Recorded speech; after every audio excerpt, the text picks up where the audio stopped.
여러분들 하나님을 한번 골라보시겠습니까? 여러분들이 하나님을 고르는 거예요. 자, 내 성에 차지 않고 내 마음에 들지 않는 내 남편을 바꾸어 줄 수 있는 하나님을 내가 좀 골라보고 싶고, 반대로 내 아내, 내 아내를 내 성에 차게끔 내 마음에 맞게끔 바꾸어 줄 수 있는 그 하나님을 골라보고 싶고, 내 마음처럼 안 커주는 이 자식놈들을 좀 더 제대로 클 수 있도록 지도해 주실 수 있는 그 하나님을 내가 골라보고 싶고, 또 때로는 내가 정말 세상과 사회 가운데에서 크게 존중받거나 주목받지 못하는 그런 별 볼 일 없는 사람인데, 그런 나를 바꾸어서 높이 들어서 세워주실 수 있는 그런 하나님을 내가 골라보고 싶고, 재정적으로 나를 풍요하게 하실 수 있는 하나님을 내가 골라보고 싶고요. 아픈데 이 모든 연약함을 고쳐주실 수 있는 하나님을 골라보고 싶고, 사소한 일을 하지 아니하고 정말 중요한 일만 할 수 있도록 나에게 중요한 일을 맡겨주실 하나님을 내가 골라보고 싶고, 작은 능력이 아니라 아주 큰 능력을 나에게 주셔서 대단한 순간에, 극적인 순간에 큰 승리를 경험할 수 있도록 아주 큰 은사와 능력을 주실 수 있는 그 하나님을 골라보고 싶고, 사실 우리들의 신앙의 태도가 어쩌면은 전부 다 내가 원하는 대로 하나님을 지금 골라 잡으려고 하는 것은 아닌지요? 하나님께서는 그런 사람들에게 이렇게 이야기할 겁니다. 네 남편이 말을 안 들어도, 네 남편이 말을 안 듣는 중에도 나는 헌신할 사람을 지금 찾고 있다. 내 아내가 너의 성에 차지 않더라도 나는 헌신할 사람을 찾고 있다. 너가 연약하더라도 나를 사랑할 사람을 나는 찾고 있다. 너가 정말 재정적으로 많은 어려움이 있더라도 나는 나를 위하여서, 나를 신뢰하면서 나의 영광을 위하여서 이 세상을 살아가려고 하는 사람을, 나는 그 사람을 고르려고 한다. 큰 능력이 없음에도 불구하고 지극히 평범한 일상의 삶 가운데 자기가 원래 가지고 있었던 그런 작은 은사들, 작은 재능들을 가지고 나 자신을 위해서 열정적으로 살아가려고 하는 그 사람을 나는 찾고 있다.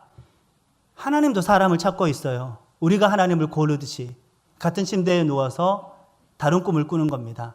나는 하나님을 골라잡고 싶은데 하나님은 사람을 지금 골라잡고 싶은 거예요. 그럼 어떻게 해야 세상이 변할 수가 있을까요? 내가 원하는 하나님을 고르게 될 때에 내가 변하게 될까요? 그러면 세상이 변하게 될까요? 문제가 해결이 될까요? 안 변하죠. 해결되어지지가 않죠. 반대로 하나님께서 원하시는 한 사람을 찾게 되면은, 하나님께서 선택하시는 한 사람을 찾게 되면은 그 사람의 헌신과 믿음과 하나님을 의지하는 그 마음을 통하여서 세상이 바뀌고 그 사람도 바뀌게 되어지는 겁니다. 우리가 하나님을 골라잡을 수 없고 하나님께서 우리를 선택하셔야 하는 겁니다. 우리 정말 지극히 주님과 같은 침대에 누워서 다른 꿈을 꾸고 있지는 않는지요? 오늘 이어지는 본문 말씀을 통하여서 하나님께서 선택하시는 사람이 나오고 있습니다. 자, 이스라엘은 하나님의 땅인데, 하나님께서 허락하여 주신 땅인데 내륙을 중심으로 그 나라가 지금 위치하고 있습니다. 접하고 있었던 국가 가운데에 해변 국가였던 블레셋이 이스라엘 영토에 침공하게 됩니다. 난리가 났습니다. 지금 전쟁이 발발했습니다. 먼저 공격당했습니다. 우리의 영토로 지금 블레셋이 쳐들어오고 있습니다. 예수 믿는 사람들 가운데 이런 사람들이 있지 않습니까? 나는 나의 믿음을 가지고 이 세상과 그냥 평행선을 걷고 싶다. 나는 나의 믿음으로 세상을 바꾸려고 하지도 않을 거야. 나는 이 세상을 나의 믿음으로 침공하지 않을 거야. 나는 나의 믿음으로 하나님의 나라를 확장하는 데에 그렇게 전투적으로 임하지는 않을 거야. 나는 예수 믿는데 그렇게 극성을 부리면서 적극적으로 열정적으로 그렇게 나는 충돌을 일으키면서까지 나는 살아가지 않을 거야. 나도 세상을 건들지 않을 테니까 세상과 나는 그냥 평행선을 걸어가 보자. 이게 가능할까요? 하나님의 나라는, 하나님의 백성은 진리이기 때문에 세상이 그 나라를 공격하게 되어 있습니다. 평행선이 없어요. 그러면 당하는 것보다는 우리가 먼저 이겨야 되겠죠. 근데 이기려면은 우리들이 가지고 있는 무력으로 되어지는 것이 아니라 하나님께서 나를 선택하여 쓰실 수 있는 사람이 되어지는 것으로 말미암아 그런 영적인 전쟁에서 우리는 승리할 수가 있습니다. 자, 지금 하나님의 나라에 적들이 들어왔습니다. 원래 충돌하는 겁니다. 안주할 수는 없습니다. 평행을 갈 수는 없습니다. 충돌하게 되어 있습니다. 저 땅 가운데에서 지금 넘어왔는데 당시의 왕이 사울 왕이었습니다. 하나님께서 기름 부어서 세워주셨습니다. 왜냐하면 누가 보아도 인간적인 측면에서 사울은 왕될 자격이 충분해 보였습니다. 당시에 함께 섰던 사람들보다 머리 하나가 더 컸으니까 당시의 평균 신장 160으로 잡으면은 그때 당시 180, 요즘으로 따지자면은 190 정도 그 이상의 아주 기골이 장대했던 사울 왕을 하나님께서 기름 부어서 세워주셨죠. 자, 그 사울이 만 20세 이상의 전쟁에 나갈 사람들을 소집한 다음에 침공에 들어온 저 블레셋과 지금 대적하기 위하여서 나아가고 있습니다. 자, 대치를 하고 있는 상황이에요. 하나의 골짜기를 사이에 두고 산 이편에 이스라엘의 백성이 주둔하고 있고 산 저편에는 블레셋이 지금 주둔하고 있습니다. 골짜기라고 해서 여러분들이 생각하는 우리나라의 골짜기는 아닙니다. 그렇게 깊게 패이지도 않았고 산도 높은 산은 아닙니다. 작은 그냥 언덕 정도 되는 아주 작은 낮은 산 두 곳에 골짜기라고 해봐야 거의 평지와 같은 초원이 펼쳐져 있는 그런 골짜기였었습니다. 그곳에 한 사람이 나와서 지금 전쟁을 북돋우고 있지요. 잘 아시다시피 골리앗이란 거인이 등장했습니다. 다윗에 의하여서 이스라엘에 의하여서 지금은 그 종족이 멸절해 버렸지만은 그들의 키가 2m 50에서 거의 3m에 육박한 특수한 소수의 종족이었었습니다. 거인족이었죠. 하나님의 백성들이 이스라엘 사람들이 그들을 멸하게 되어서 지금은 남아있지 않는데 그 중에서도 등치가 가장 큰 골리앗이 나왔습니다. 이거는 갑옷만 거의 60kg예요. 중무장을 했습니다. 보통 사람이 들기 어려운 창도 들고 나와봤어요. 완전 중무장한 상태에서 그 골짜기에 나옵니다. 평지와 같은 그 골짜기에 나와서 이스라엘 사람들을 향하여서 비방하기 시작하는 거예요. 너희들이 정말 용기 있는 자가 있으면 나와 같이 한번 싸워보자. 너희들도 용사를 한번 내어라. 성경에 다 기록되지 않았지만은 목숨을 걸고 싸우는 이 전쟁터에서 얼마나 많은 욕과 저주와 비방의 말을 했겠습니까? 그렇게 무시를 하는 겁니다. 나랑 같이 싸우자. 그런데 이스라엘 사람들 가운데 나서는 사람이 아무도 없었습니다. 두려운 거예요. 왜냐하면은 이미 하나님의 영이 사울을 떠나버렸습니다. 믿음이 식어져 버렸습니다. 이스라엘 백성들도 믿음이 이미 식어져 버렸습니다. 믿음이 없으니까 하나님을 의지하지 않으니까 그들이 골리앗을 보았을 때는 거의 이것은 초인적인 존재인 거예요. 인간적인 방법으로는 이길 수 없는 초인적인 존재인 거예요. 믿음이라도 있으면은 초월적인 하나님의 능력을 의지하여서 나가서 싸우겠는데 그 믿음이 사라져 버렸기 때문에 자기의 육신의 외적인 모습만 바라보게 될 때에는 가망성이 없어서 아무도 나서지 못하고 있는 중이었었습니다. 사울과 온 이스라엘 백성들이 놀라서 지금 크게 두려워하고 있지요. 이 얼마나 인간적인 모습입니까? 골리앗이 날마다 나오는 겁니다. 40일 동안 조석으로 아침 저녁으로 나와서 싸움을 북돋으면서 이스라엘 진영을 향하여서 비방하고 그들의 하나님을 모욕하기 시작하는 겁니다. 아침부터 저녁까지는 하루 일과의 전부이지 않습니까? 종일 맞닥뜨리는 두려움인 거예요. 그런데 40일을 그렇게 지금 진행하고 있다고 했습니다. 성경에서의 이 40일은 어떤 충분한 수, 가득 찬 수를 상징합니다. 예수님께서 금식하셨을 때에도 광야에서 40일을 금식하셨죠. 충분히 금식한 겁니다. 이스라엘 백성들이 출애굽한 상태에서 광야에서 40년 행군을 했었죠. 정말 충분하고 넉넉한 그 시간을, 아주 긴 시간을 행군했다는 겁니다. 그 골리앗이 나타나서 조석으로 비방합니다. 모욕합니다. 40일을 그렇게 합니다. 처음에 사울 왕과 이스라엘 백성들은 당연히 충격을 받았을 거예요. 저가 뭔데 감히 이럴 수가 있을까? 하나님을 어떻게 저렇게 모욕할 수 있지? 그러나 나설 수 있는 믿음은 없는 거예요. 처음엔 저항하는 겁니다. 그런 충돌 앞에서, 그런 도전 앞에서 처음에는 갈등하는 겁니다. 처음에는 기도하는 거지요. 40일은 충분한 수위이지 않습니까? 그 다음 날이 지나가고 또 그 다음 날이 지나가고 또 그 다음 날이 지나가고 이제는 비방의 소리를 들어도 자존심은 상하지만은 저항하고 싶은 마음이 사라져 버린 겁니다. 일상이 무서운 거지요. 한순간에 한순간에 믿음이 무너져 버리는 경우는 별로 없습니다. 갑자기 내가 믿음을 가지고 있다가 어느 한 찰나에 믿음을 쑥 하고 놓아버릴까요? 놓쳐버릴까요? 그렇게 되는 사람은 없지요. 왜냐하면은 너무나 그것은 나에게 큰 충격이기 때문에 내가 그 불신앙과 저항할 수 있어요. 나태케 하는 상황과 난 저항할 수가 있어요. 그러나 무서운 것은 대부분의 많은 사람들은 일상의 공격 속에서는 다 무너진다는 거예요. 나의 아내가, 나의 남편이, 나의 자녀가 직장에서, 가정에서 재정적으로, 건강으로 말미암아 처음 당하게 되는 어려움을 가지고서는 우리는 하나님 앞에 나아가지 않습니까? 그런데 보세요. 아침, 저녁으로 그 문제가 여전히 남아있고요.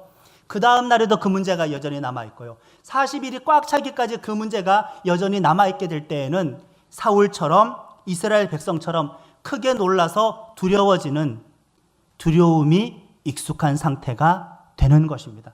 여기에 우리가 다 무너지는 거예요. 일상의 두려움이 여러분들을 엄습하게 될 때에 40일이라는 그 충분한 수의 괴롭힘을 우리가 당했다고 할지라도 여전히 우리는 깨어 있어야 할 줄로 믿습니다. 서서히 무너지는 겁니다. 서서히. 그런데 서서히 무너진 것은 쉽게 회복이 되어지지도 않아요. 그 두려움과 불신앙이 만성이 되어버렸기 때문에 그렇습니다. 다 그렇게 바뀌어지거나 변하지는 않았습니까?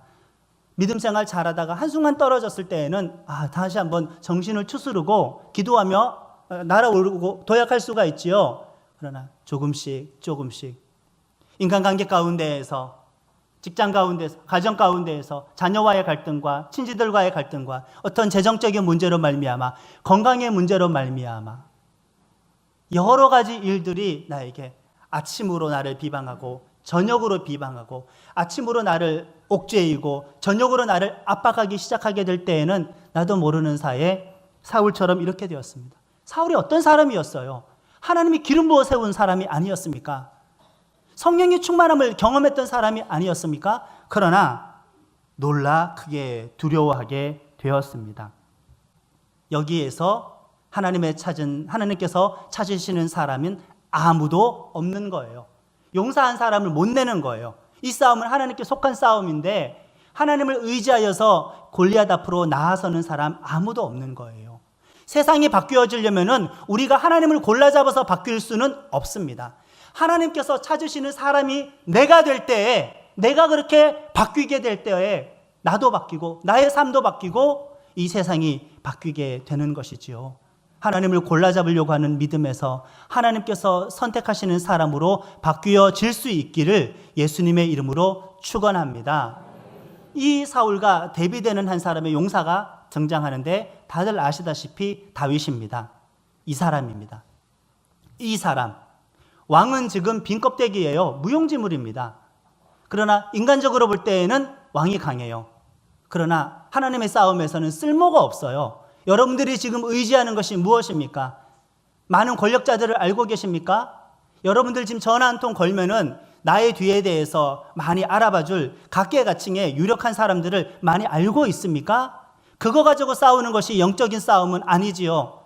그 싸움은 이 평행선을 걷고 있는 싸움의 이 전쟁의 상태를 바꿀 수는 없는 것입니다. 하나님의 싸움은 외모가 아니라 외적인 조건이 아니었던 거예요. 믿음으로 싸우는 겁니다. 사실 사무엘도 실수를 했었습니다. 이 사울 왕을 세울 때 그 사무엘조차도 단번에 이 첫째 아들 사울 왕을 보았을 때에도 기굴에 장대하니까 이 사람이겠구나라고 모든 백성들이 거기에 다 동의했어요. 외적인 조건을 가지고 그렇게 되었죠.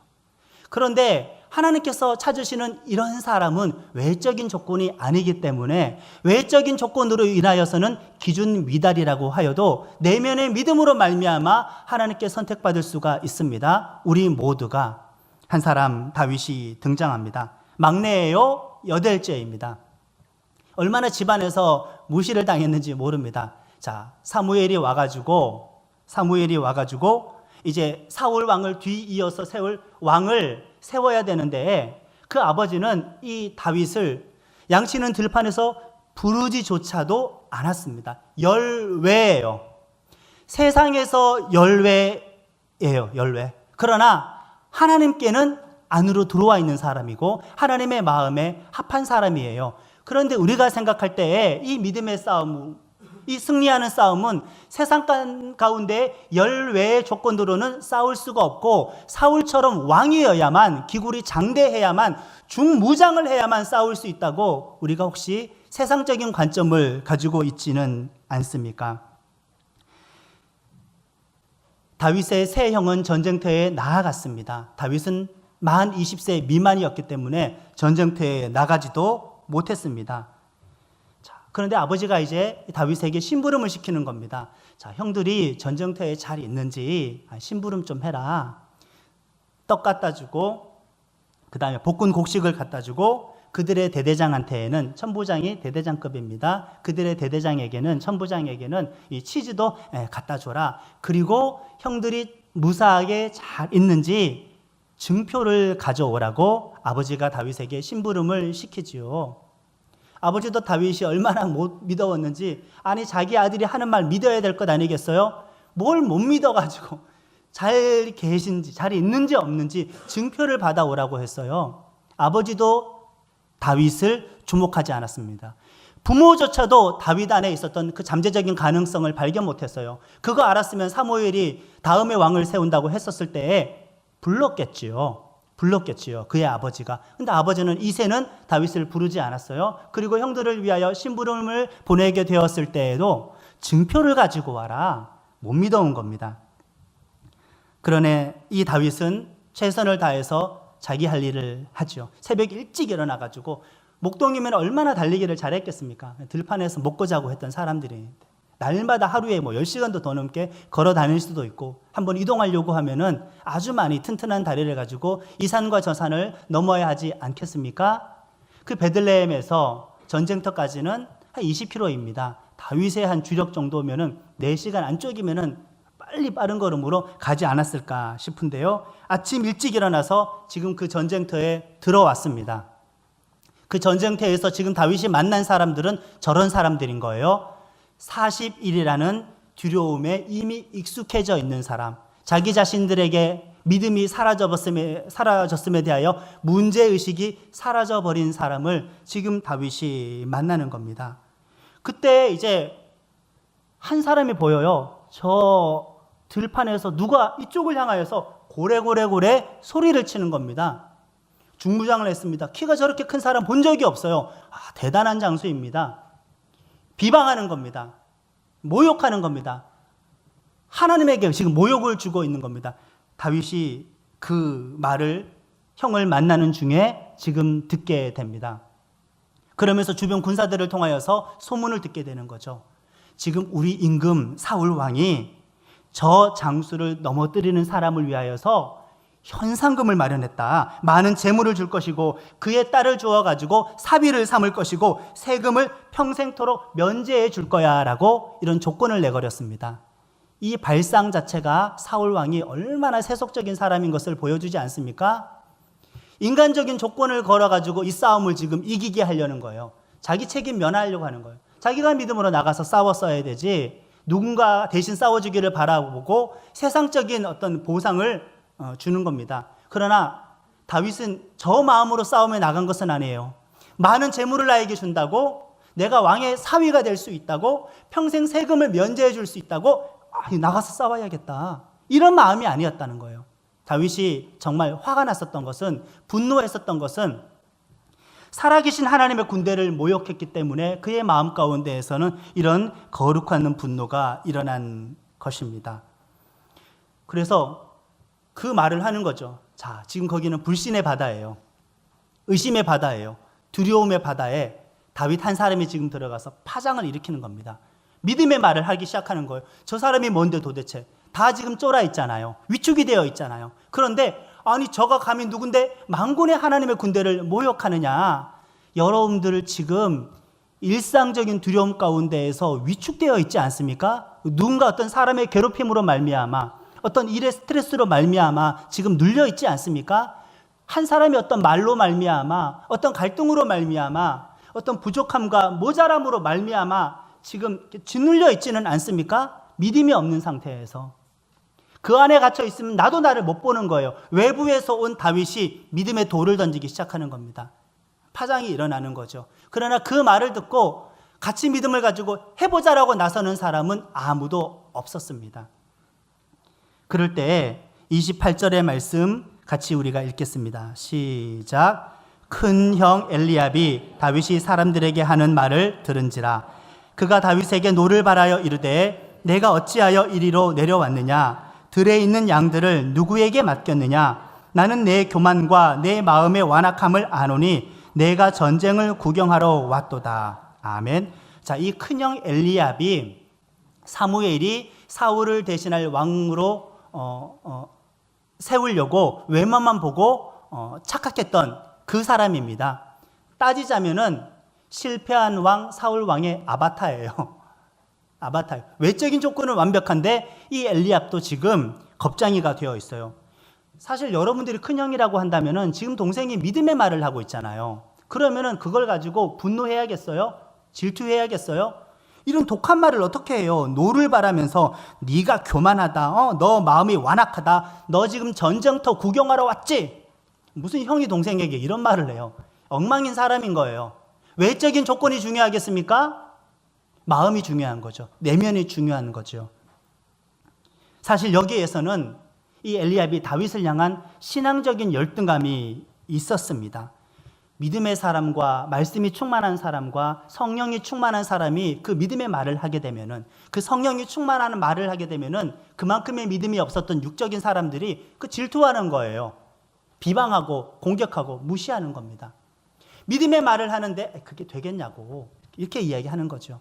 내가 그런 가해자가 될 수도 있어요. 묘합니다. 정말 사람들은 믿음의 말을 하면서 신앙의 말을 하면서 그런 두려움에 익숙해져 있었던 사람들이 지금 잠 깨우려고 할 때 거기에 동조를 해야 되지 지금 질투하고 비방하는 겁니다. 분노하는 겁니다. 엘리압이 그렇게 되어지는 겁니다.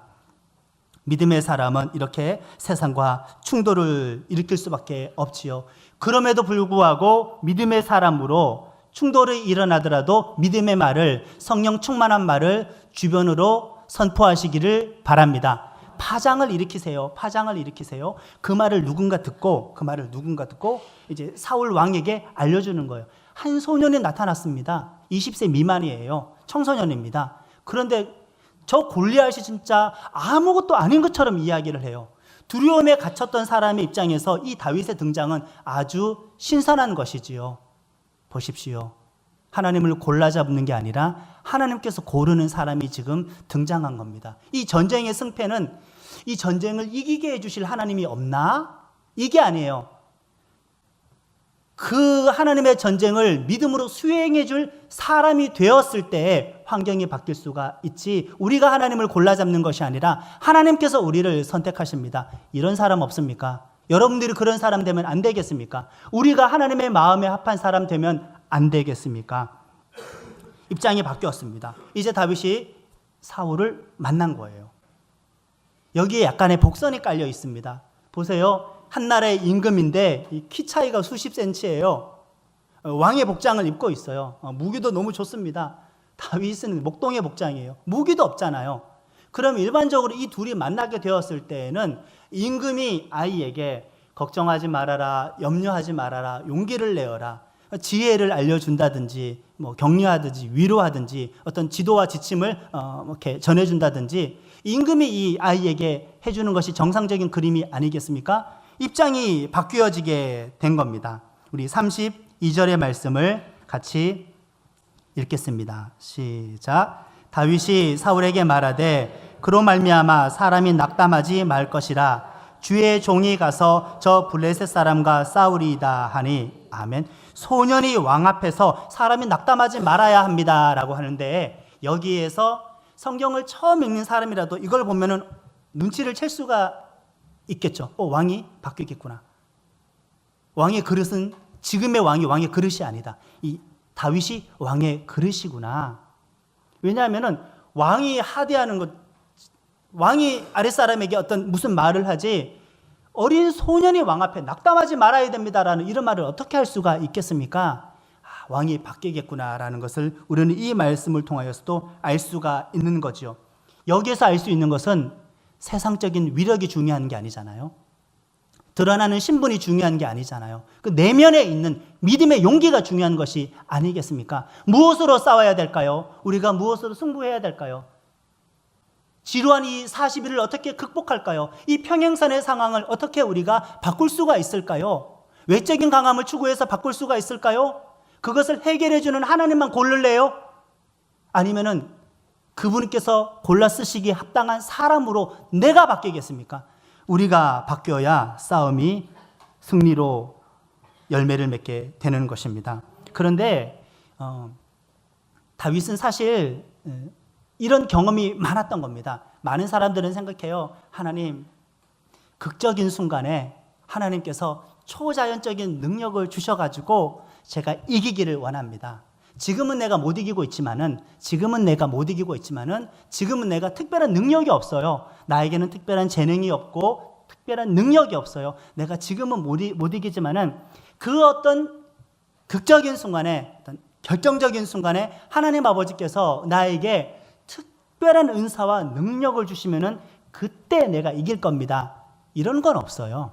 다윗은 골리앗을 때려잡기 전에 사실 특별한 무게가 없었는데, 특별한 어떤 재능이 없었는데 평소에 언제든지 믿음으로 이미 승리를 경험했습니다. 아셔야 돼요. 오늘을 이기지 못하고 극적인 순간을 우리가 이기겠다고요?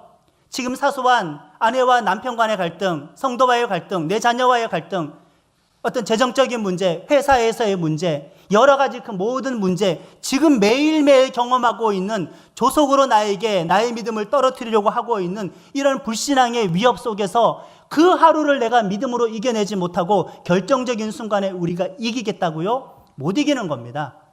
다윗이 갑자기 이긴 거 아니에요. 평소에 못 이겨보다가 골리앗을 만났는데 그 순간만큼은 하나님께서 초자연적인 능력을 주셔가지고 이긴 게 아니에요. 물맷돌을 돌렸는데 그 돌에 하나님 아버지께서 100톤의 무게를 실어가지고 이마에 박히게 한 게 아니라, 양치기 할 때 이거 수백 번, 수천 번, 수만 번 던져본 거예요. 많이 해본 거예요. 그걸 얼마나 많은 들짐승들을 잡았는지 몰라요. 사자면 뭐예요? 곰이면 뭐예요? 돌멩이 돌려다가 이마를 맞추면 다 기절하는 것 아니겠습니까? 평소의 삶에서 무너지게 될 때 믿음이 무너지고 회복이 어려운 것처럼 평소의 삶에서 우리는 믿음으로 살아서 이기게 될 때 극적인 순간에도 이기게 되는 줄로 믿습니다. 나에게 뭔가 특별한 은사가 있어야만 이기게. 저는 처음에 이렇게 사역자가 되면서 저런 기도 많이 했어요. 내가 나중에 정말 사역을 성공해야 되는데 성경에 있는 성령의 모든 은사를 하나님 나에게 다 주세요. 다 주세요. 그 은사만 내가 다 갖고 있으면 뭐라도 될 줄 알았는, 이게 아닌 거죠. 다윗이 지금 특별한 것을 갑자기 얻어서 그 특별한 것으로 이긴 건 아니에요. 사울은 갑옷을 입혀줬단 말이에요. 특별함을 상징하지요. 왕의 갑옷인데, 왕의 무기인데 낯선 거예요. 그걸 버리고 이미 자기가 가지고 있는 재능, 자기가 평소에 원래 가지고 있었던 그 재능, 물맷돌을 던져서 짐승 맞히는 거, 그냥 그거 가지고 골리앗에게로 나아가는 겁니다. 여러분이 능력이 많아지면 이길 수 있을 것 같아요? 우리가 은사가 많아지면 이길 수 있을 것 같아요? 평소의 삶에서는 특별한 재능이 없으니까, 왕의 갑옷이 없으니까 내가 못 이기는데 그 특정한 순간에 왕의 갑옷을 입혀주시면 나는 극복할 겁니다. 극복 못하는 거예요. 일상에서 이겼다니까요. 일상에서 이기는 사람이 전쟁에서도 이렇게 승리하게 되는 것입니다. 사실 이 물맷돌 여러분들이 시연하는 거 본 적이 있습니까? TV 같은 데 간혹 보면은 이스라엘에서 어떤 명절 때라든가 보면은 목동들이 과거를 재현한다고 꽤 떨어진 거리에 어떤 수박이나 호박 같은 걸 갖다 놓고 돌멩이를 들여서 던지면은 이게 터져버려요. 이만한 돌이 그냥 던져서 머리를 맞아도 아픈데 줄을 걸어다 던지면은 그냥 보통 사람도 이마 맞으면 원래 기절하는 거예요. 그 돌에 갑자기 힘이 실린 게 아니에요. 평소에 없었던 능력을 실어줘가지고 이긴 게 아니라 원래 신실했던 다윗은 끊임없이 믿음으로 싸웠어요. 자기 양들을 지켰답니다. 책임감 있게. 근데 이 대상이 달라지는 거죠. 내 양을 위해서 믿음으로 싸웠고 평소에 가지고 있던 능력으로 연마해서 싸웠는데 이제는 점점 앞에 다가오는 거예요. 내 양이 아니라 이스라엘 백성들이 다윗의 양이 되어지는 겁니다. 이스라엘 백성들이 다윗의 왕이 되어지는 거예요. 사실은 사울 왕과의 이 모든 만남과 대화를 통하여서 우리는 다 알 수 있습니다. 왕이 자기의 갑옷을 소년에게 입혀주었어요. 이 자체가 나는 너에게 항복한다, 너가 왕이다라는 것이 깔려 있지 않습니까? 사실은 왕의 갑옷을 어떻게 한 아이에게 입혀줘요?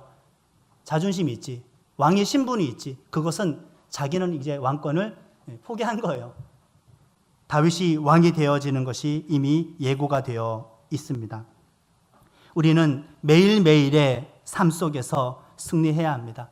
하나님, 나에게 제발 특별한 재능, 주님 나에게 진짜 특별한 재능이 있으면 좋겠는데 그게 없어서 내가 못 이깁니다. 아니잖아.